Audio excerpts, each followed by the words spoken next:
Every season is spooky season in our book. So settle in and prepare to be shook. You are listening to Shook, a comedic podcast about all things paranormal and unexplained. Hello, I'm Amanda. And I'm Sannah.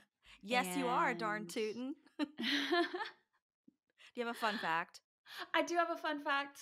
And I've been Tell me. honestly dying inside to not have already said it before we were in the meat of recording. What could it So be? there's this ghost book that I have been wanting for so long, and I just haven't purchased it because it's kind of expensive. I don't usually spend more than $20 per ghost book because the budge is low. In this economy? And I broke the budge on this one.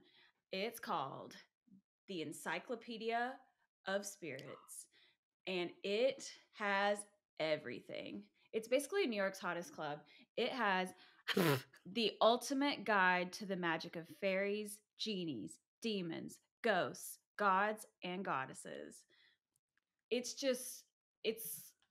a very dense resource that I read a lot of reviews that said that it really goes deep into a lot of different cultures' folklore, which I've been looking for a resource like this for a while. So I'm so excited to read it. It looks heavy. It is. It's bigger than I actually thought it would be based on the pictures. That's what she said. You just Yeah. walked right into that one. Oh yeah. It's really big.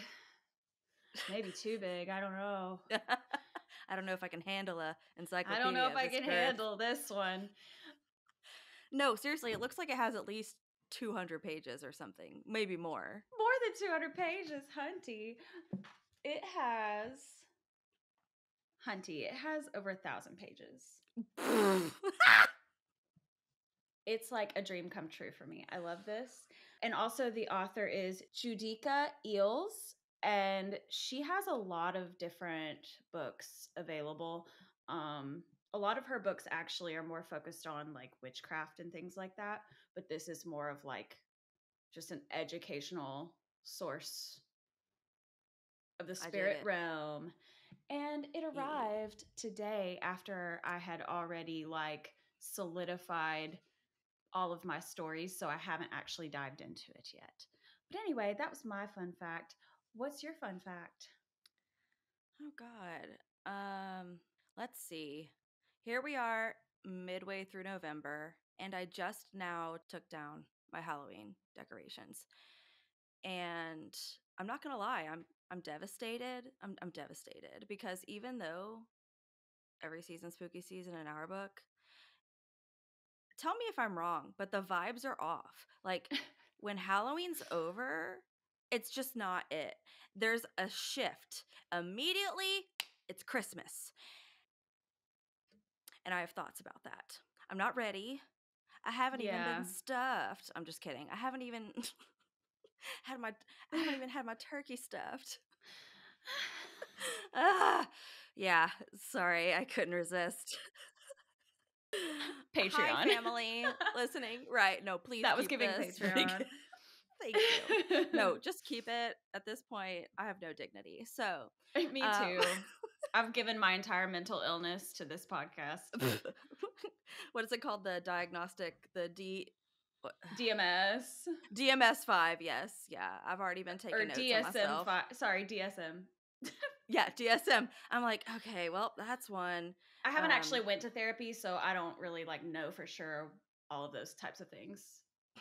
Did you see the I think it was the Real Petty Mayo video of the two foxes laughing, and it said, me and my BFF laughing at our trauma instead of going to therapy. And I'm like, yeah, that's it. That's the vibe. That's me. That's Sannah and several other friends of ours. That's pretty much this podcast for me. It's giving laugh so you don't cry. Yeah, for sure. But yeah, there was that. And then I recently saw a TikTok. I think the guy's name is King Pumpkinhead or something, but it's this guy dressed he's got a pumpkin on his head.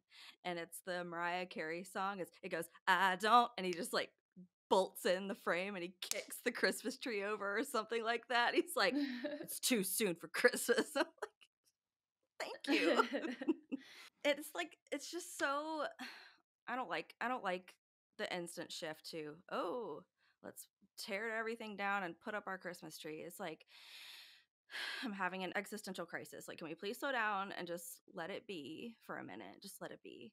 But the good thing Yeah. about Thanksgiving, at least, is I know how much you love Bob's Burgers. And every time I think about The Bob's gravy Burgers, boat, the navy boat, the savory, yes. savory sailor boat. Yeah. Yep. Yep. And That whole then, song, too. thank you for loving me. Thank you Thank for you for being being there. there. The world is thanking you, thanking us for thanking you.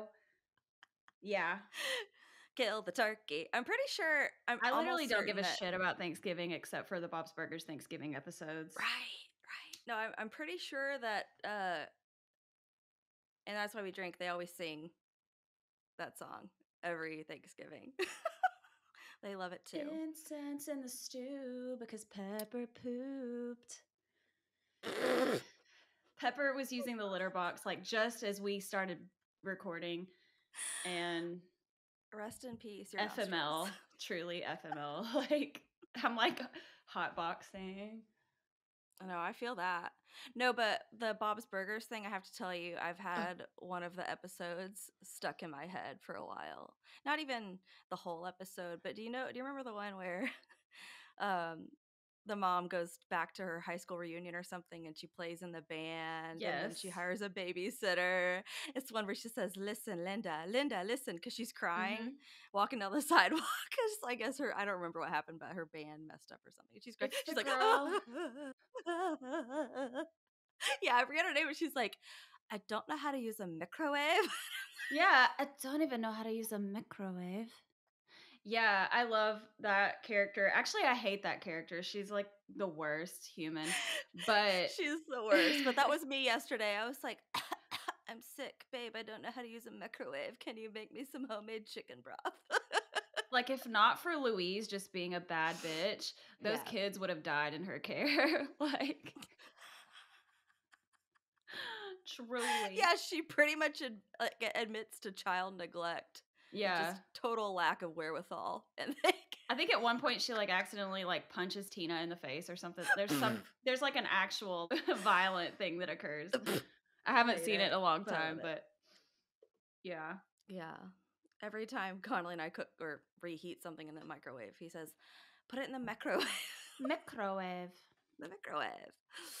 But yeah, so those facts weren't really all that fun, I guess. Is there anything else? Oh, we went to the Tennessee Georgia game, go Vols.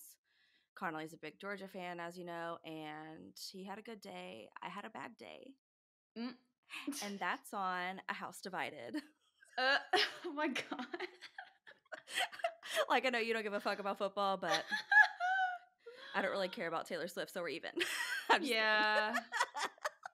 Have you listened to the CD 1,000 times already? Yes, I have, but not the CD because I don't own a physical copy, unfortunately, but I have listened to it many times to the point where like I am tired of it now. Sorry. I'm not keeping this in the podcast that I'm tired of it. But I'm over it. because I'm trying to get tickets to the Eras Tour. Fun fact, I still haven't gotten verified for the Eras Tour pre-sale. So I know we want to get into the episode, but I need Yeah. to real quick like scoop what Pepper did because I can't live like this. I can't because like I have this incense burning and it's just like I still smell the shit. I feel that. Like Take I'm care of gonna yourself. vom. I'm gonna throw up. I'll be right back.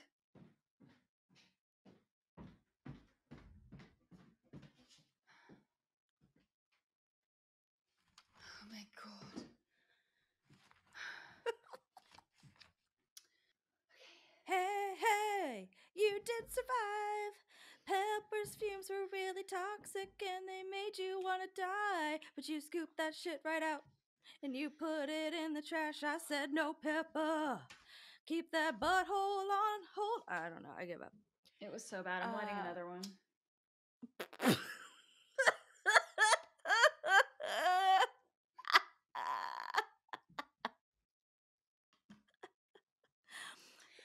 Wingardium Leviosa. Oh, wait, it's not Leviosa. Leviosa. Sweet. So sorry about all of the interruptions with Pepper. I guess I'm just going to have to cobble everything together in post as I do. Cobble, cobble. Yep. It's very, very prevalent to this being our Thanksgiving episode. Yes. Cobble, cobble. So what has you shook this week, Sannah Banana? So what has me shook this week is the fact that this is our Thanksgiving episode, and I was thinking, what would be a good topic for the Thanksgiving episode? And originally, my brain kind of went to like witchy stuff, like New England, just New England ghostly stuff, witchy stuff.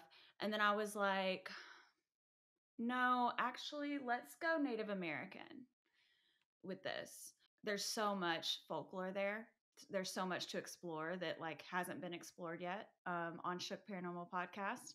And I think that Thanksgiving is a great time to give them the spotlight.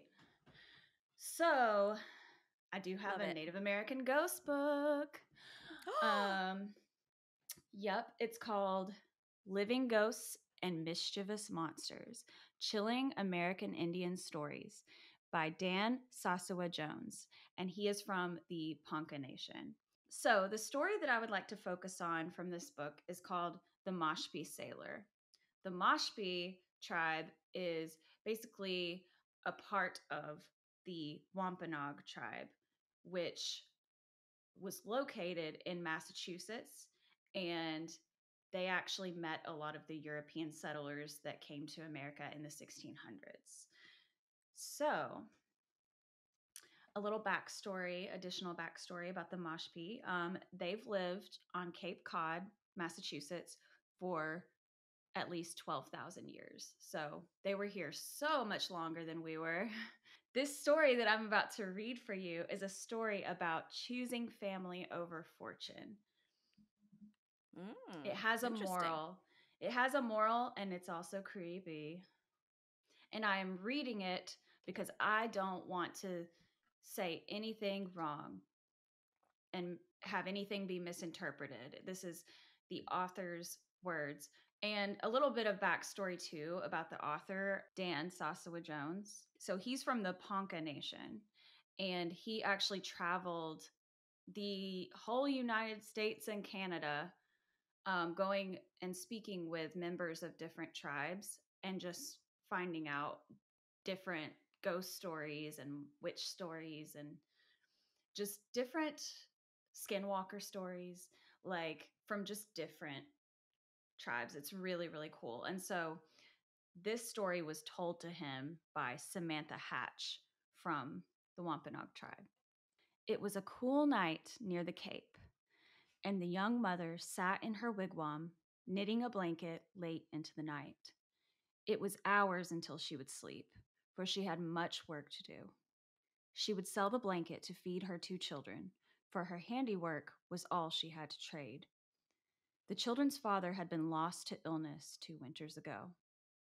Her door flap was wide open in a welcoming gesture, as was customary of her people, and maybe it was just the wind that made her look up, or maybe it was a different kind of chill. When she looked outside, she saw a man standing there in the dark. "Hello," she said. "Is someone there?" The fog was thick this night, and it seemed to somehow billow more thickly around the dark figure. The figure stepped closer, and she was no longer afraid. He had a kind face and wore a sailor's clothing, the kind her people wore, though it looked a little worse for wear. "May I warm myself by your fire?" the sailor asked. "My clothes are wet, and I've traveled far this day." She invited him inside and added another log to the fire. As the stranger sat, she returned to her knitting. After a few moments, she glanced at the man sitting near the fire, and that is when she saw it. She could see the fire right through his legs, as if he were made of the mist that had surrounded him outside. She realized with a jolt that this was no man. He was a ghost. Oh my God. The young mother was brave and showed no fear. He had not threatened her with harm. She glanced quickly over her shoulder at her sleeping children to see that they were safe, then returned to her knitting, keeping a close eye on the ghost. They sat in silence for several minutes before he spoke. I see that you're not a rich woman, the ghost said.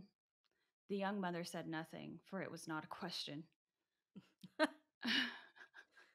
It was shade. Damn. I see that you have little, he continued, but you have helped me this night. If you would like a large pot full of gold, you will find one buried behind your wigwam near a large rock. It will be enough to keep you for many years to come. And with that, the ghost stood and left her home. The young mother shivered.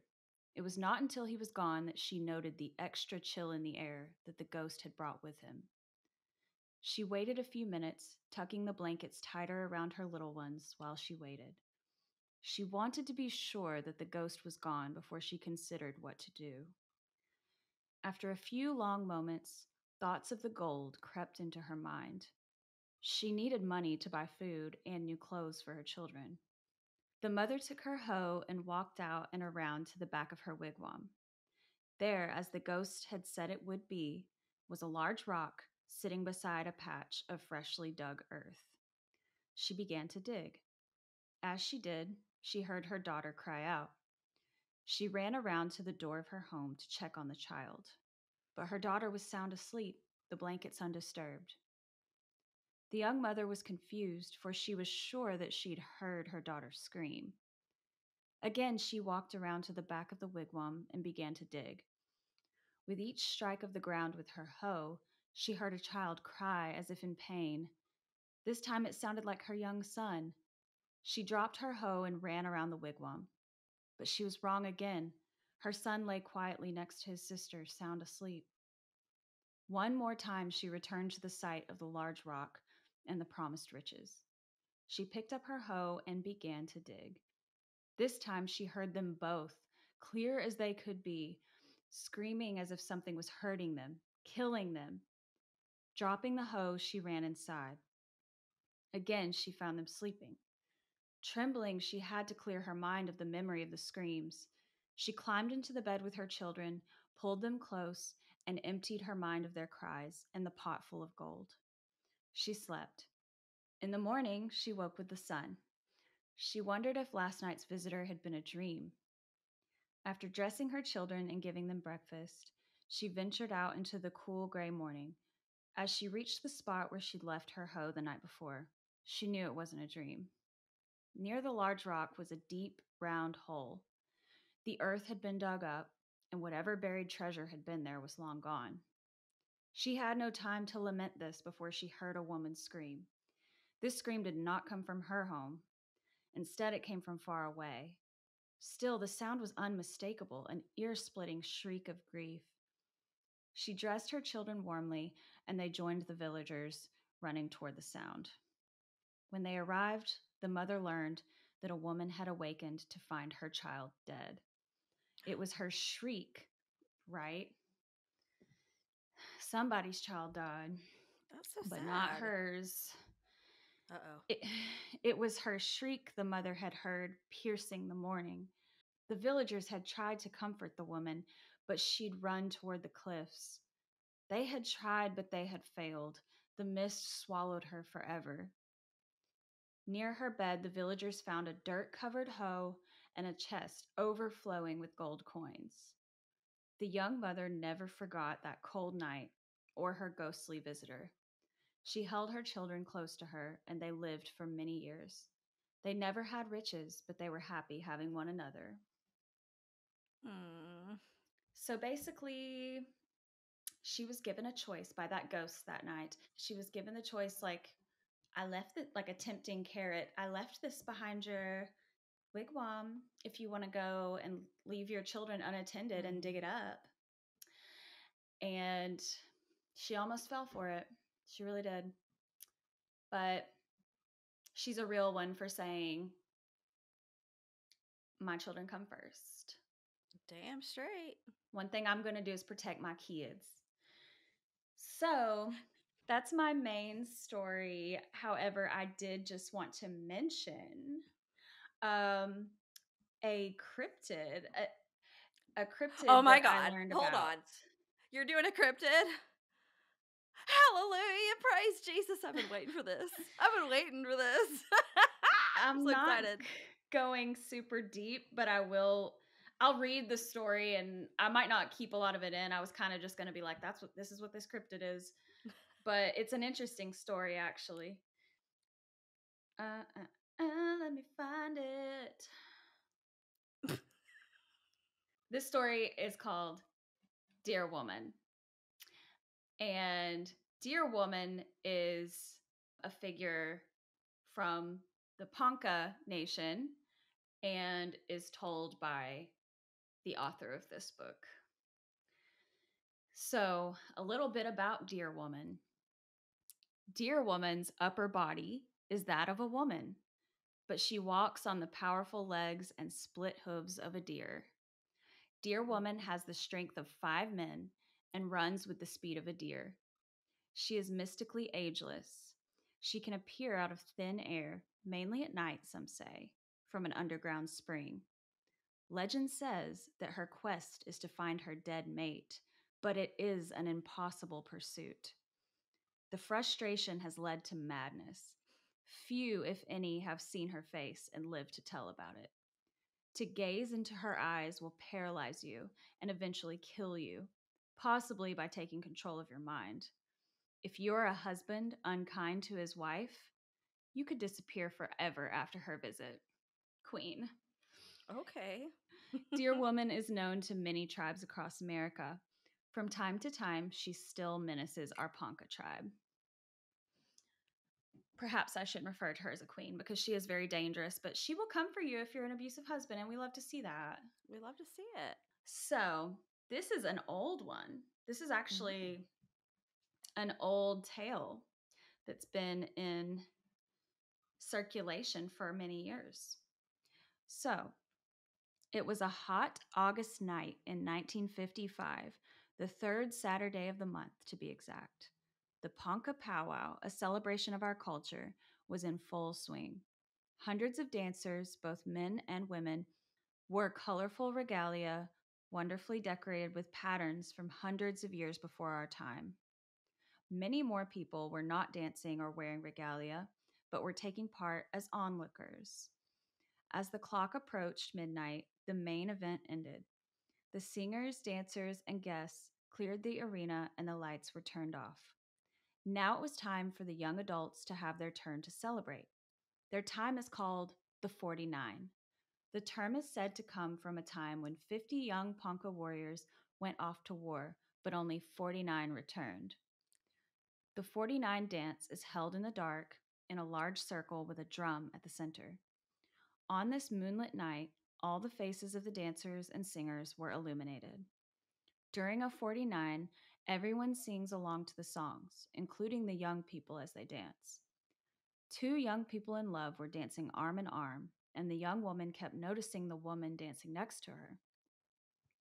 It was odd, she thought, that the other woman was dressed in a black skirt and her head was covered with a black shawl. Such clothes are a sign of mourning, and in the Ponca culture, a person in mourning doesn't dance for a year after losing a loved one. Along with the black skirt and shawl, the woman wore a white ruffled blouse that had an old-time look to it. Glancing down, the young dancer noticed that the woman's long black skirt covered her feet so well that even when the woman kicked out her skirt as she danced, her feet were never exposed. That's funny, thought the young woman. My skirt is the same length as hers, but I can always see my feet when I kick out. Now she was really puzzled. Maybe the woman had very small feet? The young woman went back to singing and dancing next to her boyfriend. When the song ended, she watched the woman in black. The woman was so covered up by the skirt and blouse that it was hard to tell her age. The woman walked off and sat on the bleachers alone. Even though the arena lights were off, the moon washed the area with light. A young boy wandered by the woman in black, and he too noticed that she was sitting there alone. He noticed how her head was bent forward and covered with a shawl, and he noticed that she was very different from everyone else. As he gazed at her, his eyes followed her long skirt down to the ground. Then he saw it. One of her feet was exposed at last. It was shiny and black. He looked harder and saw it was the hoof of a deer, covered with black polish. The boy had heard the stories of her, and he began screaming at the top of his lungs, "Dear woman! Dear woman!" In a flash, her shawl dropped to the ground, and she stood up to face the boy. Ooh. Oh, God. He froze as she towered over him and looked into his eyes. Barely a moment passed before someone threw the switch to turn on the arena lights. Then several hundred young people stared at her in awe and fear. Right in front of her, the frozen child who'd called her name was so overwhelmed he could barely breathe. He watched as the black skirt dropped away and a white tail flicked behind the powerful body. Still Damn. wearing the white ruffled blouse, the dear woman was a woman from the waist up. From the waist down, she stood on the two powerful hind legs of a deer. She looked out across the crowd with cold black eyes. At that very second, dozens of young men started to run toward her. "Kill her!" they taunted. "Get her!" Many of them had lost relatives to this beast. Now was their time to get even. They closed in on her, but she was faster.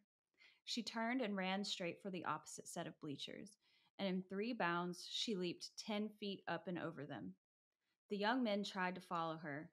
As they raced around behind the bleachers, they could not match her speed. She disappeared into the trees. By the next day, many of our elders were aware of the previous night's events, and they were talking. One of them told Dear Woman's story. Out of those 50 Ponca warriors who went off to fight, the young man who never returned had a beautiful Comanche bride. She had married the young Ponca man, and their life had been so happy. But when he didn't return from war, she was filled with so much grief that they say she died of a broken heart. No one knows what happened, but for some reason her ghost never crossed over. Her broken heart found a home in the chest of a creature, half woman, half deer. She wanders Earth as Dear Woman, looking for her husband, but because he did cross over, they will never meet. She has gone mad searching for him. Behind her, she leaves a trail of death. They say she punishes any husband who is not as kind and respectful as her love, lost to her forever. Okay, we stand. Yeah. She means That's sad. well. Yeah. She means well. Dear woman. Dear No, woman. she's a badass. Yeah. I know that she's probably caused a lot of terror to the Ponca Nation. And I hope it's not disrespectful for us to sort of love her, but she's sounds like a feminist queen to me. Yeah, no disrespect meant.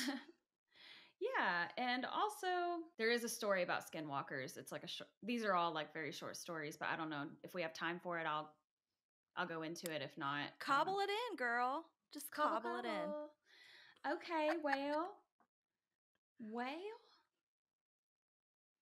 shit. Well, hail. So, skinwalkers. So, this story is called. This is my final story that I will be telling from this book, Living Ghosts of Mischievous Monsters, Chilling American Indian Stories. This one is called Skinwalker. And this story was told to the author by Art Tracy Jr. from the Navajo tribe in Arizona. My mom used to tell all kinds of stories to us when we were little kids. But I remember this one because it was a scary story to me. She said it was a true story that happened on the Navajo reservation a long time ago, maybe back in the 1920s or 30s. It's about an evil witch we call a skinwalker. A skinwalker is half person and half animal. It starts as a medicine man or woman who uses their powers of healing for good, but for some reason they turn to evil. Not only do skinwalkers bring pain and suffering to their enemies, but they can crawl inside a person's mind and control them. Skinwalkers often look like anyone else during the day. Then at night, they transform into creatures with glowing eyes. Mm. They can run like the wind and easily track down a person. Skinwalkers appear during the day too, waiting and watching for their victims. There was a Navajo guy working as a ranch hand for a rich Navajo who had a lot of horses, cattle, and sheep somewhere around the western part of the Navajo reservation in Tuba City, Arizona. One day, the man decided to go home to see his relatives and to check up on his family in the eastern part of the reservation, somewhere past Shiprock, New Mexico. So he talked to his employer and asked to take leave. Soon he was on his way to see his family. Early that morning, the worker had fastened his pack onto a good horse and started off on his long journey home. He rode cross country through rugged canyons, mesas, and open range. Somewhere along the way, he stopped for a rest. While he was resting, he spied an old mangy coyote sitting on top of a hill not too far away. The man took out his rifle, aimed, and fired. The coyote slumped over and did not move again. Then the man climbed up to see his kill. As he reached the top of the hill, he could not believe his eyes. What lay before him was the dead body of a young Navajo man with long hair. The top half of his body was human and the bottom half animal. His upper body was painted with designs, and his lower half was covered with the fur of a coyote. He had shot a skinwalker. Wow. It must have been resting like he was when he shot it. Now he got scared. He didn't know what to do with it. He walked around, and then he saw a deep crevice along the canyon's edge. So he dragged the creature's body to the cliff's edge and threw it off. Thud. He heard the body land somewhere deep down in the dark crevice. As his fear grew, he knew he needed to distance himself as far as possible from the creature and the place. Quickly mounting his horse, he rode over Black Mesa, across Chinle Valley, and up the Big Chuska Mountains. He rode all day and into the night, pushing his horse to the limit. He finally made it across the Chuska Mountains and past Shiprock, New Mexico, to his relative's home. There he told his family what had happened to him. They listened, their fear growing. "You must never go back to your employer," they told him. "You have to stay here. The relatives of the skinwalker will be looking for answers, and they will be out looking for you." Filled with fear, the man took their advice. One day, after several months, the visitor felt safe enough to come out of hiding. He had heard there was a traditional healing ceremony happening near Shiprock. He decided to attend it. When he got to the ceremony, it was packed with people. Many were camping and their wagons were parked here and there. On the central grounds, rituals with singing and dancing were being performed by healers wearing elaborate masks. Just as the visitor was beginning to enjoy the ceremony, he saw an old Navajo man walking around among the crowds of people. This old man was talking loudly and making an announcement to anyone who would listen. "My family is looking for a son who went missing a couple of months ago," he called out. He told of his son's journey in full detail. He told where his son had last stopped, where he was last seen, and his last known destination. After that, he had gone missing. He had never showed up at his next expected stop. The visitor grew cold as he listened. Next, the old man described exactly the features of the young Navajo skinwalker's face. Then, the old man described the area of the reservation where the visitor had shot it. Next, the old man said, "There is one man who knows what happened to our son, and that man is here among you today." The crowd murmured and looked around uncomfortably. We are camped over there, the old man pointed, and would like for you to come over to our camp and tell us what you know happened to our son. The visitor knew the old Navajo man was talking about him. You think? Mm-hmm. I can't believe he stuck around for all that. I can't. He left the ceremony as quickly and quietly as possible and made his way home. There he stayed in hiding for many years. He never went back to work for his employer, and he never again went over to the western part of the Navajo reservation. After many, many years in hiding, he finally told his story only to a few people he trusted. Mm. So, wow, like when I first read that story, like I was expecting him to have the dad to have somehow gotten revenge or something. But yeah, somehow he got to live out his days. Wow. But that Skinwalker's dad was honestly a real one. Yeah, dude. He was like, I know those what you did. I know, I've been new. Those are really good stories. I What's the know. author's name again? The author's name is Dan SaSuWeh Jones. And again, the book is titled Living Ghosts and Mischievous Monsters, Chilling American Indian Stories. And yeah, there's so many good stories in there. Like I was really thinking about like a lot of different ones as I was reading them. Like there's one in particular that I loved called My Brother, Last of the Crowmen. That one's another Ponca tale. And in a nutshell, My Brother, Last of the Crowmen is actually a story that the author experienced. So his brother was one of the last people he knew in his tribe that raised a crow from being a baby. So it was a tradition in their tribe to raise crows from being babies, like baby birds into crows. Yeah. And they just like were very, very close with the animals, a kinship, if you will. And then his brother died.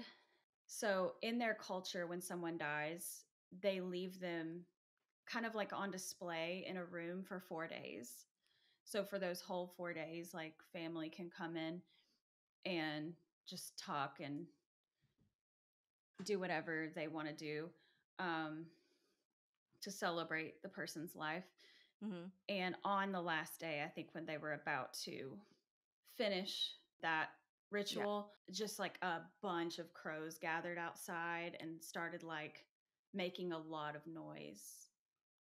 And that was like the moment when the author realized like, oh yeah, my brother was a crow man, and he's the last of the crowmen, and all the crows are out here like gathering and That's awesome. celebration of him. I cried when I read love that. crows. I love crows. Crows, ravens are so smart. Yeah. Incredible. Yes. That's so sweet. I love that book. So yeah, anyone who wants to learn more about Native American folklore, especially as it pertains to ghosts, spirits, witches, and monsters, definitely check out this book. It's on Amazon. And yeah. Way to go, Dan. And way to go, San. Dan and San. No, that's awesome. And I'm so glad you chose to do Native American stories. Do you know if you have any Native American tribes in your lineage? I do. What you got? All I know about is Cherokee. I don't know the full extent because I haven't done any kind of blood test pertaining, like blood DNA test. I just know when I was growing up, my dad told me about a relative that lived on the reservation in North Carolina, in Cherokee, North Carolina, where my favorite casino is. Hey-o. I've Harrah's. actually not been. Let's go. Let's go. I must be. It's in my blood. I love that casino. I'm Cherokee too. It's on the Reno side. My papa's. I could be wrong.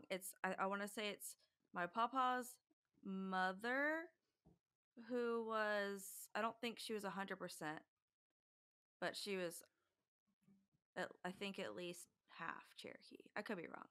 So I don't know. Math is hard. I'm some small speck Yeah, I don't really Cherokee. know either because my mom said that her biological mother had a percentage of Cherokee. Mm, But my mom was adopted away from her biological mother, so there's like no yeah. like verifying that really. But on my dad's side, the man who lived on the reservation, his name was C.L. Parker. So his name was actually Parker. That's so Um, cool. and also, like, this is not Cherokee. I don't remember the exact tribe, but there is a chief, or there was a chief named Quanah Parker.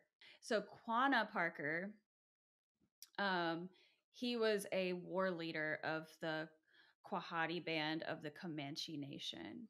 Mm. So yeah, his name was spelled Quanah. Quanah Parker. And so his Oh, sister's name was Top Sannah Parker. So her name was spelled Topsannah. that's so cool. Top Sannah Parker. And Oh my gosh. this is her breastfeeding. This is Top Sannah Oh, Parker breastfeeding. oh my gosh. That is so freaking cool. I don't know, but I don't know if there's any relation there, but who knows? I refuse to do a 23andMe or any of that other BS because the government already knows too much. I know. But I'm so It's curious. I just feel kind of sad that I have not really been exposed to as much of that history as I Mm, feel like I probably should have. But I right, know growing up, my dad was very, very into learning about his ancestry, his Cherokee ancestry. And my dad was a painter. My favorite painting that my dad actually ever painted for me was this beautiful landscape.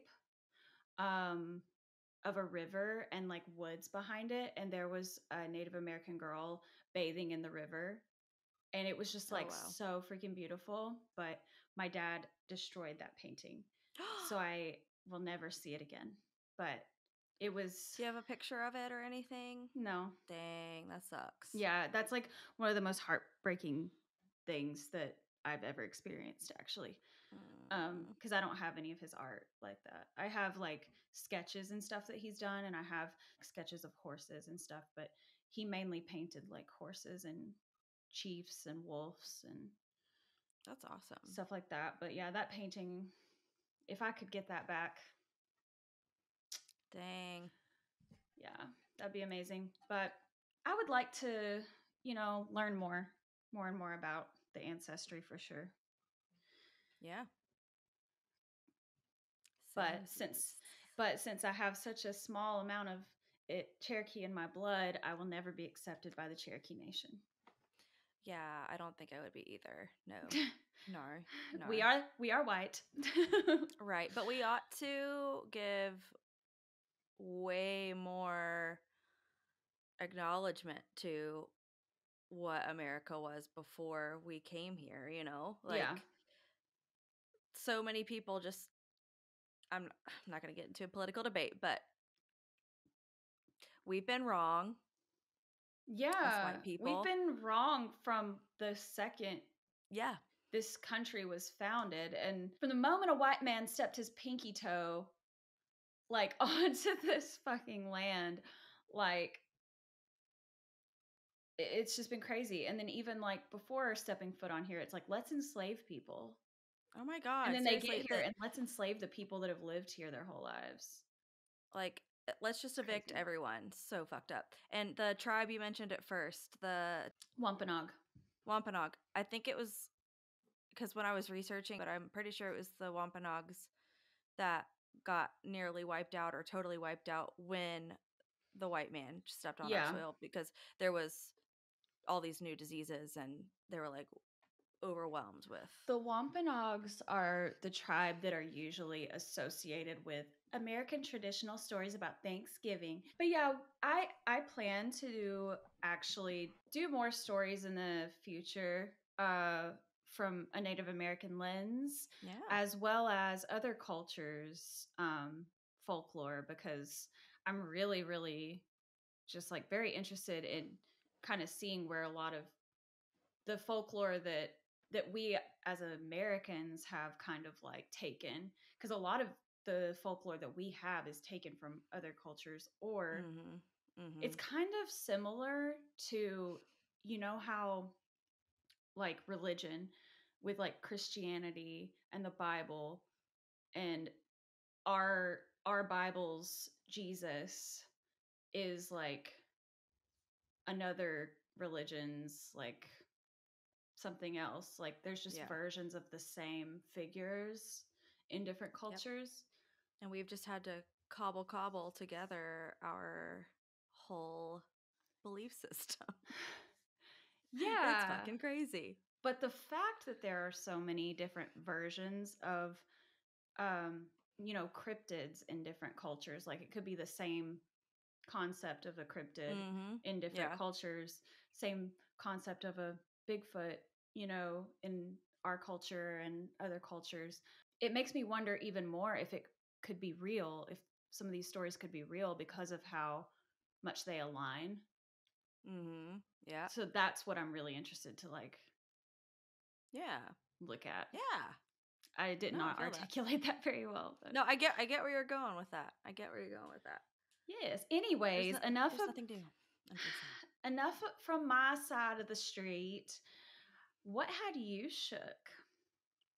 Oh, Hunty, I will tell you the story that had me shook for this Thanksgiving episode of Shook Paranormal Podcast is something that I completely stumbled upon. I was racking my brain. What the heck am I going to cover? There's so many possibilities. What I stumbled upon is called the Taylor Trask Museum in Plymouth, Massachusetts. Have you heard of this? No.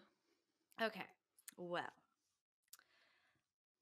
I was looking all over the webs, and one of the first things that popped up was obviously Plymouth, Massachusetts, because that's the birthplace of, America, basically. Plymouth Rock, all that from the 1600s.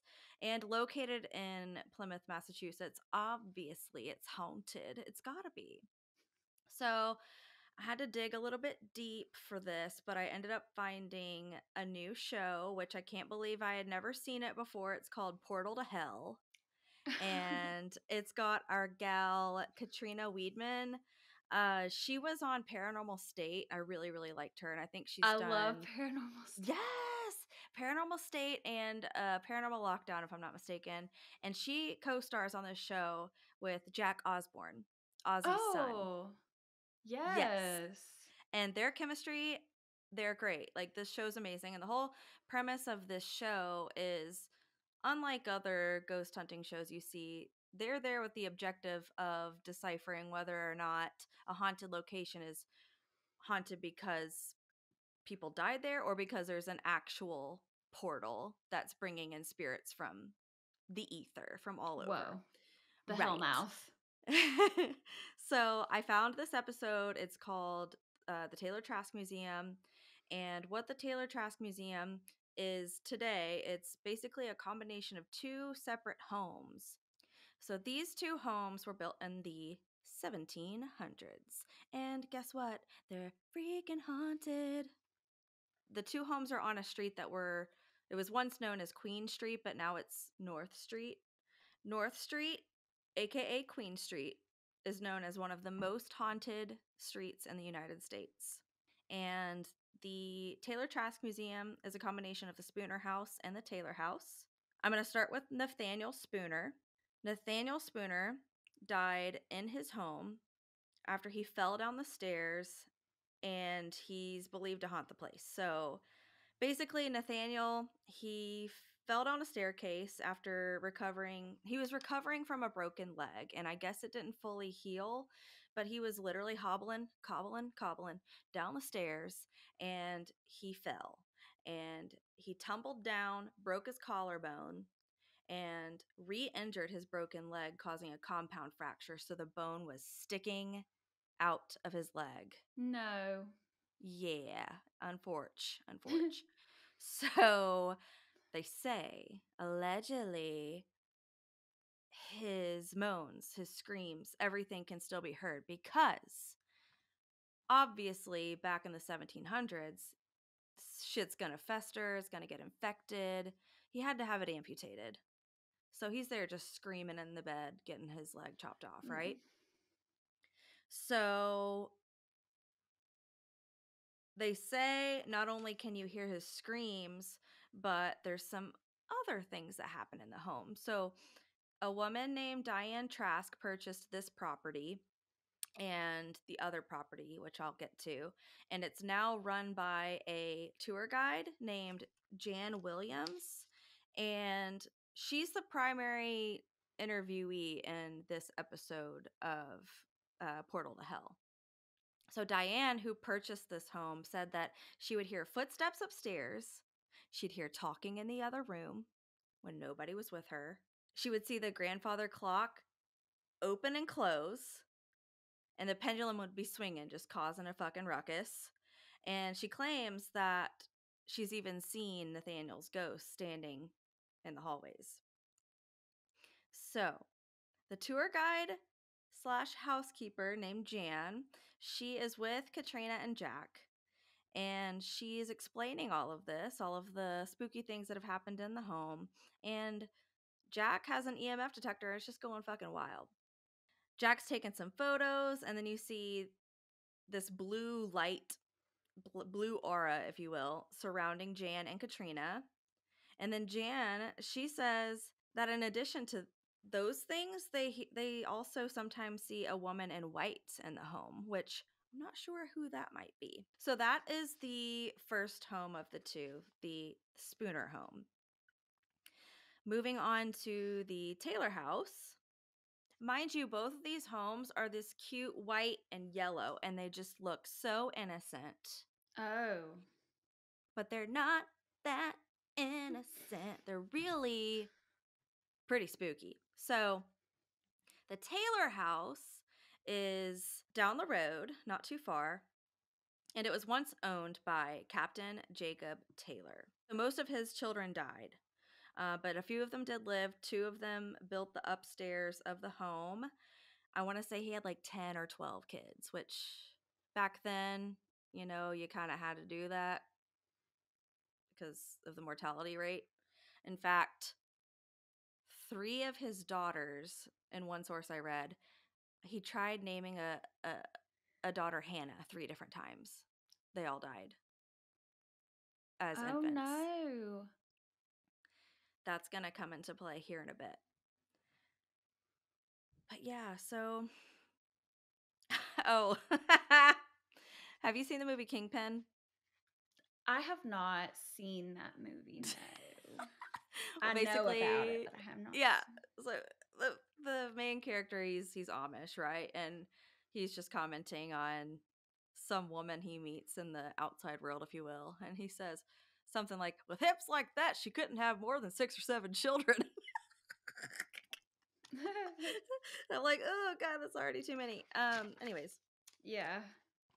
okay, so on the note of all those Hannah babies dying, there's a crib that is sometimes seen moving throughout the house, and they think it's one of the Hannahs. In the actual show, I don't recall them mentioning 3 Hannahs. I only heard of 1 Hannah, and then later found out that there were multiple because if at first you don't succeed. Just kidding. That was really rude. Dust yourself off and try again. Terrible. Try again. In the Taylor house, one day Jan, the housekeeper slash tour guide, she heard a loud crash and she discovered that, get this, an entire TV was busted wide open on the floor. Oh, nar. Yeah. So, mind you, she's in the house by herself. She goes to dispose of the TV, and within the moments that she gets back, there's a music box on the mantle, and it is literally thrown at her. And she's showing Jack and Katrina the proof in the pudding. It's a half-broken music box. She's like, yep, this is it. It flew at me. She pretty much was like, hell nah, and she left. Like, that was enough spookiness for the day. And I don't blame her, because that's giving demonic or poltergeist. The vandalism of it The all. vandalism of it all. Renter's insurance come through. And I think it's near the beginning, before they even get inside the house, Katrina makes a comment about how beyond a certain weight amount being thrown, it's considered demonic, because it would require so much force to, I think she said 2 or 3 pounds is like the max. Oh yeah, because it really does seem to, according to like Amy Bruni and the Kindred Spirits show, it really does take a lot of energy for a spirit to even communicate anything at all, and just to barely even say one word in like a spirit box or something. So imagine the amount of energy that it would take to like actually pick up an object. Scary. Yeah, it's freaking crazy. I don't like it. I don't like it. So Jan's telling Katrina and Jack the story, and the EMF detector again goes wild. Like, just beep, beep, beep, beep, beep, like, just going insane. So in the captain's bedroom, there's a rocking chair kind of backed in the corner, and Jan explains that it freaks people out because sometimes when you're sitting in this rocking chair, you'll feel a force like pull you back, especially if it's a man. And women sometimes will feel what resembles a small, icy cold kiss on the cheek. It's very strange, strange. No. I don't consent. I don't. And that right there is what they suspect to be the spirit of Captain Jacob Taylor. Why is he so mean?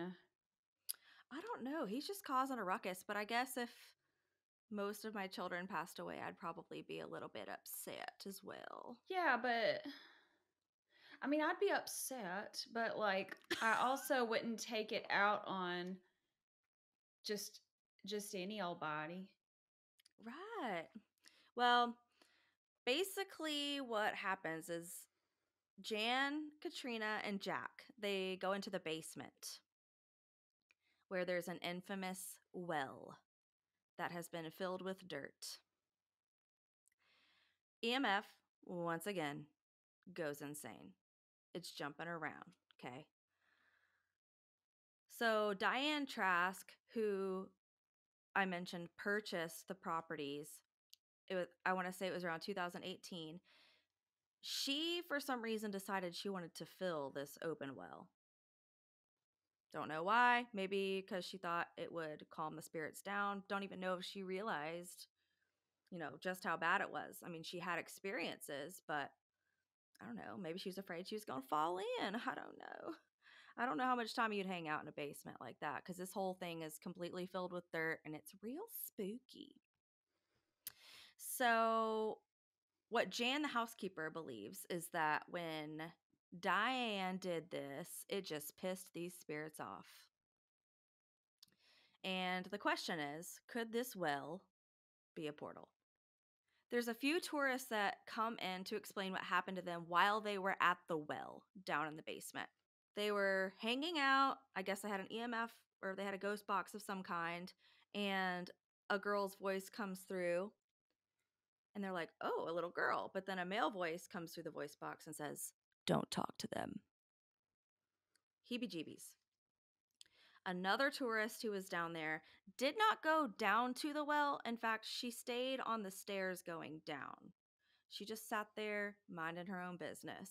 But somehow, a dirty handprint is found on her shirt.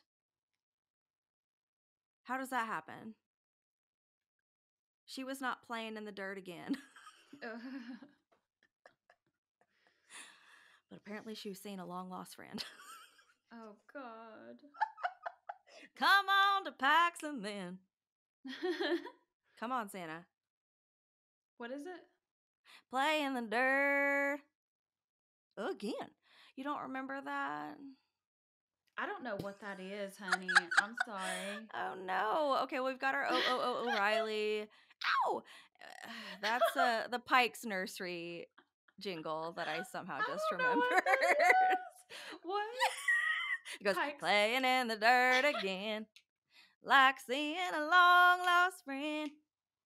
Come on to Pikes and then play in the dirt again. That's how it Oh, goes. So okay. you I don't love remember it. that? Thank I you. don't. Do you remember looky, looky, looky? Here comes Cookie. Cooks Cooks pest pest control. control. Yeah. Okay, so we know some of our jingles. I I just know like aged all the myself. jingles, but I don't know about Pikes. I've never heard of Pikes. Pike's Nursery? Yeah. Is Yeah. that like a local business? Maybe. I've actually It's giving local never business. never been to one in Tennessee. They're all over Georgia. Anyway, sorry Oh. about it. Y'all who live in Georgia, and I know we have plenty of listeners in Georgia, y'all know that jingle. Well, now Don't we get it know twisted. about Pike's Nursery. And I bet they have some lovely plants at Pike's Nursery. I'd go there. I heard the vegetable man likes to hang out there, but I bet he would. all right, so back to the story. So how in the heck does a dirty handprint get on this woman's shirt if she was literally hanging back because she was too scared to go down to the well? I don't know. I don't get it, but it is what it is. So Katrina and Jack, they're interviewing these witnesses, and another one of the tourists that had come by explained that she had sat in Captain Jack's rocking chair and she felt pressure on her shoulder and then suddenly heard a whisper. One man once witnessed doors in the home being slammed shut, and the temperature in the house became so cold that he could see his breath. So, the format of the show is we're kind of going in a linear fashion here. So, they go over the history of the home, why it may be haunted, why it may be a portal to hell, and then Katrina and Jack will set up stake for the night. Like they'll do a stakeout. So they first go to the Nathaniel Spooner house, and then they make their way to the captain's house, the Taylor house. And Captain Taylor, I have to tell you, because this is going to be important, he was BFF, like Biffles, with first president of the United States, George Washington. Oh. That's important. Keep that in mind. And don't let me forget to Clout. reference it again. Yes, like, so he was kind of a big deal. So, as I said, Katrina and Jack are going to investigate each of the homes. They set up several cameras, and this is what they capture. I'm just going to run down the evidence. They hear a disembodied breath. Jack sees an apparition of a white shirt poking his head around a corner. They didn't catch it on camera, but it was instantaneous. They also hear a dragging sound. It sounds like a chair is being dragged across the floor. A table. One of their crew members is sitting on this table, and it starts shaking beneath him. They have an EVP session. It says portal. The ghost box. It says that the name of the spirit is Mike, and Jack makes a pretty funny comment. He was like, "Who the heck is named Mike in the 1700s?" Not Mike. Yeah. So I think that ended up being explained as a potential ex of Jan or somebody from the house, just totally unrelated from that, but just wanted to mention a guy named Maybe Mike he was was there. protective, a protective spirit, maybe trying to help. Maybe. He's just trying to help. He said, help. Okay, so they like to do experiments to test the validity of the person telling the story of their encounters. So in this case, Katrina and Jack, they blindfold. Was that Pepper? Or was that a ghost? It was Pepper. Oh, Lordy. Baby. Okay, so Katrina and Jack, they blindfold Jan in the basement where the portal, quote unquote, is, the well. And Katrina is elsewhere and she's communicating with the spirit saying, if you're in there with Jan, I need you to do some stuff. And she's kind of walking through with the spirit what to do with Jan. So Jan is blindfolded and she's got headphones on. She's down there. Katrina's asking the questions, and the spirits start answering by interacting with Jan. So Jan expresses that she feels cold, and she says, "Is someone behind me?" In the footage, you can see what looks like orbs, but then again, we're in a basement full of dirt, so that could be explained away as just dust. No credence there for me, really. Jan will ask, um, she asks the spirit, she says, "A flag? I don't have a flag." This keeps going on. The spirit keeps insisting that there is a flag. And later she suggests that the flag is waving around. That will be important at the end. Katrina asks the spirit to touch Jan's shoulder, and Jan immediately says, "Why are you tapping?" So that continues to go on. She keeps getting this comment from the spirit about a flag. And then I hear growling from the basement. It's like, like it sounds like my No. stomach after I had Taco Bell. Worth it. I miss Taco Bell. I'm having that for dinner. I'm not going to lie to you. But I did stop eating the Halloween candy. Thank the Lord. Okay, so here we go. Here, this kind of wraps up the whole experiment. Jan then sits with Katrina and Jack, and they go over the evidence with her. And Jan explains, she gets to the point about the spirit kept waving a flag. It wasn't an American flag. It wasn't a British flag. I don't know. And Katrina stops her and she's like, "Well, what did the flag look like?" And she said, "It had a pine tree on it."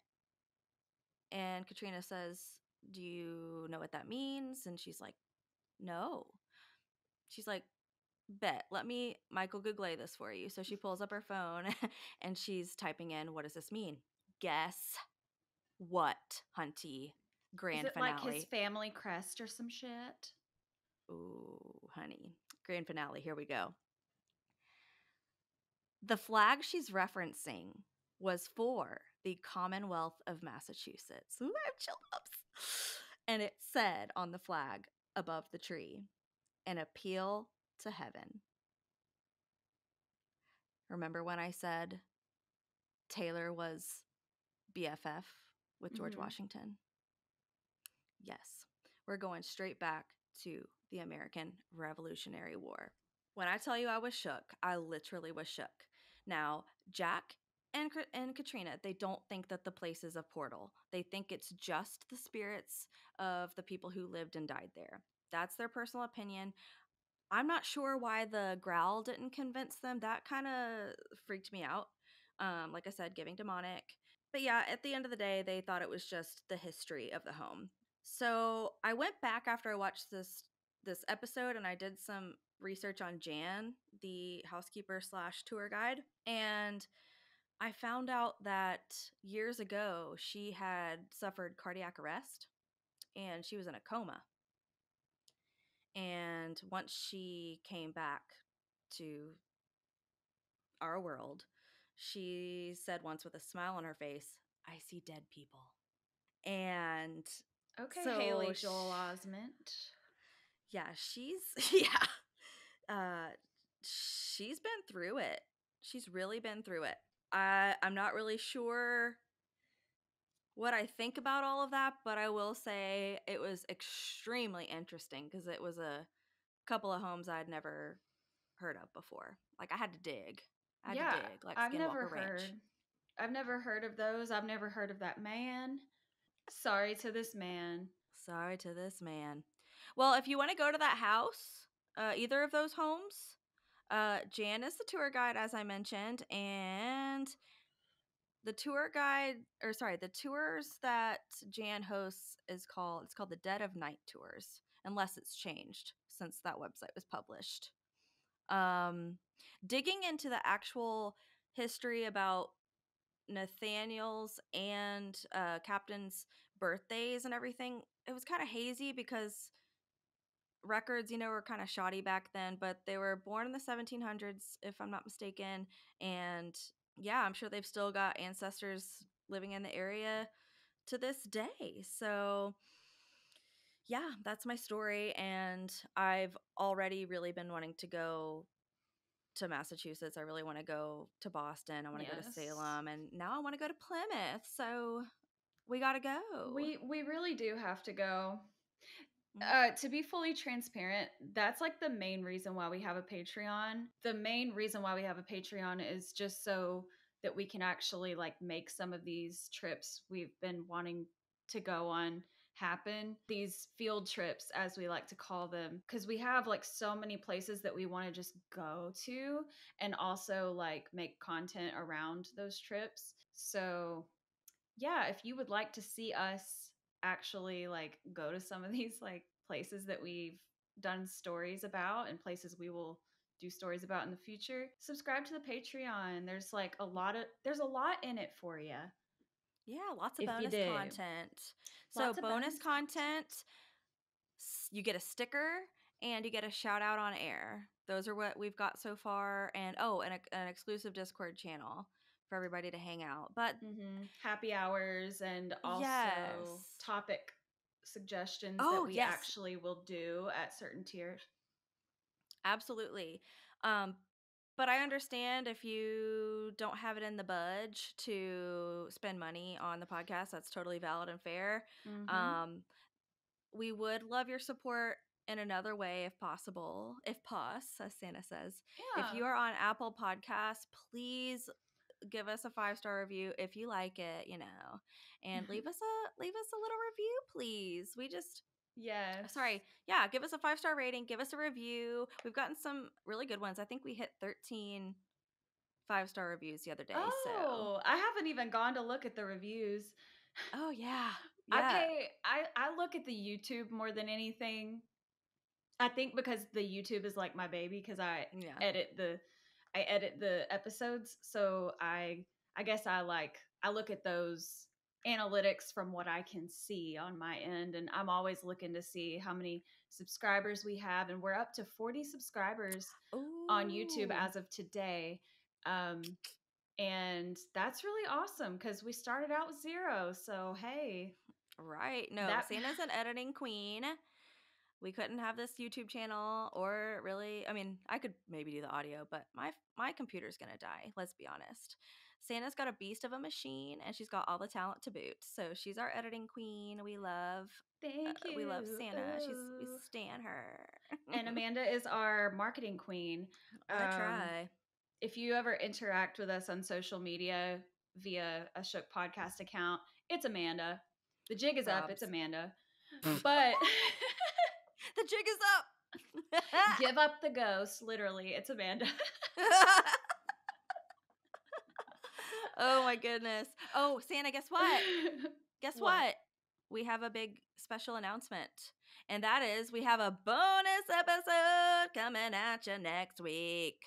Oh And yeah. there's a surprise in it. We're not going to say what it is, but Yes, it's a surprise collab of sorts. sort of, yeah. Yeah. Mhm. Yeah. It's not like a I wouldn't be like it's a collab, but it's like collab. It's Babe, yeah, it's a baby something cool collab. happened. It's a baby collab that to us is like massive. Yes.